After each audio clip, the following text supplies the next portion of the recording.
Selamat pagi, Bapak Ibu. Sebelum kita memulai kelas training pada hari ini, kiranya kita dapat perkenalan satu sama lain. Dimulai dari saya terlebih dahulu.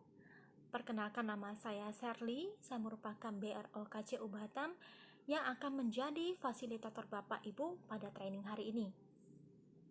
Ada pepatah yang mengatakan bahwa tidak kenal maka tidak sayang. Jadi sebelum kita memulai training pada hari ini, sekiranya Bapak Ibu dapat berkenalan satu sama lain dengan menyebutkan nama dan cabang asal. Dimulai dari Ibu A, silakan Ibu. Baik, terima kasih untuk perkenalan Bapak Ibu. Jadi mari kita masuk ke dalam materi training hari ini. Topik yang akan kita pelajari pada hari ini adalah tata nilai BCA atau yang lebih dikenal dengan the BCA Way. Sebelum saya membahas lebih lanjut mengenai apa itu tata nilai BCA, apakah Bapak Ibu sekalian mengetahui apa saja tata nilai BCA? Nah, kita mulai dari pengertiannya dulu. What is way? Apa itu way? Ya, berdasarkan Oxford Dictionary, way sebagai kata kerja dengan mendeskripsikan method, style, or manner of doing something. Jadi the BCA way atau tata nilai BCA adalah pedoman dasar berperilaku dan berinteraksi bagi setiap warga BCA. The BCA way dibutuhkan untuk merealisasikan misi BCA dalam mencapai visi BCA di masa depan. Tata nilai. Mengapa tata nilai itu penting bagi karyawan? Ya, tata nilai sebagai panduan yang jelas dalam berperilaku, kemudian sebagai dasar peningkatan kompetensi karyawan dan membentuk perilaku dan sistem kepercayaan dalam bekerja. Bagaimana untuk perusahaan?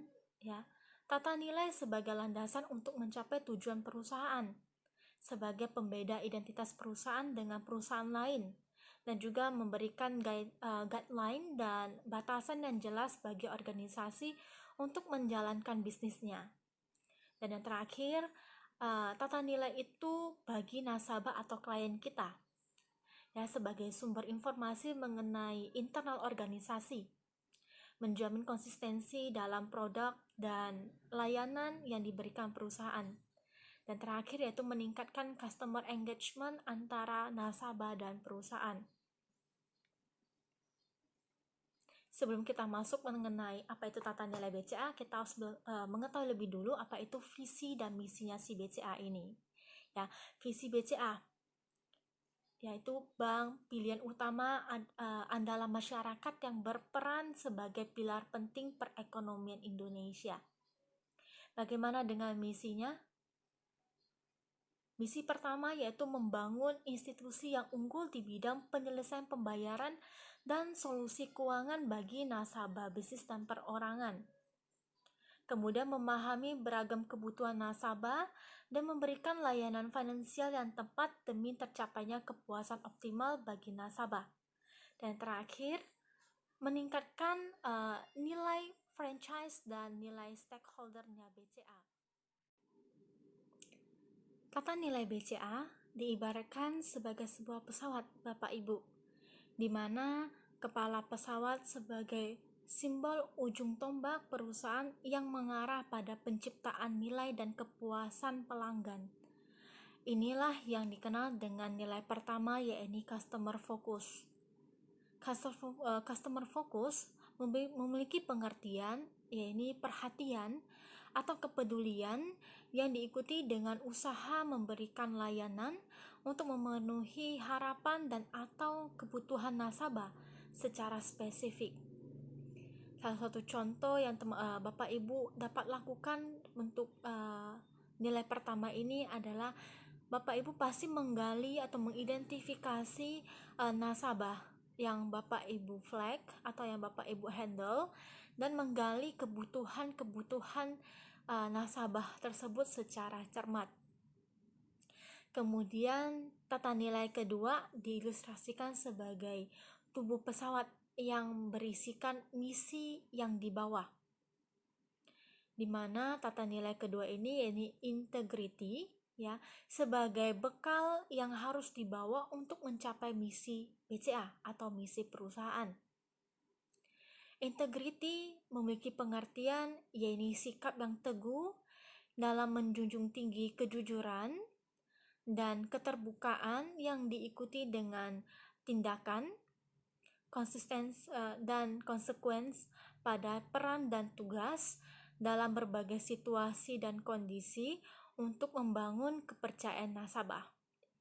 Nah, contoh yang dapat diberikan untuk tata nilai pertama ini adalah Bapak Ibu harus bertindak dengan sadar, harus hati-hati dalam bertindak, dan harus transparan atau terbuka.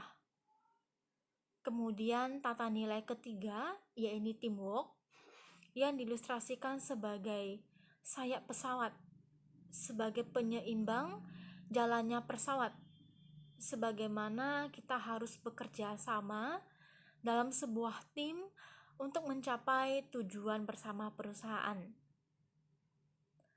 Contohnya apa? Contohnya ya mengajak dan mendorong orang lain secara aktif untuk berinteraksi dan bekerja sama. Sehingga teamwork memiliki pengertian yaitu interaksi dan sinergi yang didasari atas pemahaman diri sendiri. Jadi kita pahami dulu diri kita sendiri dan kita pahami orang lain untuk mencapai tujuan organisasi. Kemudian yang terakhir ya, tata nilai terakhir kita diilustrasikan sebagai daya dorong dalam sebuah pesawat. Ya, daya dorong dari sebuah roket atau pesawat ya, teman-teman. Di mana daya dorong ini sebagai sebuah tekad untuk mencapai yang terbaik akan mendorong perusahaan untuk terus maju. Dan ini yang menjelaskan makna dari tata nilai terakhir yaitu continuous pursuit of excellence, di mana continuous pursuit of excellence sendiri memiliki pengertian yaitu usaha berkelanjutan untuk mencapai yang terbaik guna memberikan nilai tambah bagi nasabah. Nah, contoh yang bisa kita berikan ya, atau contoh yang bisa dapat kita lakukan nih untuk terus mengikuti tata nilai yang terakhir ini, continuous pursuit of excellence, adalah dengan berusaha mencari dan mengikuti segala kesempatan pembelajaran yang ada secara aktif dan intens. Mungkin sampai di sini. Apakah Bapak Ibu ada pertanyaan? Baik, untuk meningkatkan pemahaman Bapak Ibu mengenai materi hari ini, kita akan coba melakukan role play ya, untuk menjelaskan secara detail ya, lebih dalam lagi dari keempat tata nilai BCA ini. Sampai di sini pemaparan materi yang bisa saya berikan dan juga role play yang telah kita lakukan untuk materi hari ini. Apakah dari Bapak Ibu sendiri masih ada pertanyaan yang mau ditanyakan kepada saya? Baik, terima kasih untuk waktu yang telah diberikan, konsentrasi Bapak Ibu dan juga semangat Bapak Ibu dalam mengikuti training pada hari ini. Sampai jumpa pada training selanjutnya.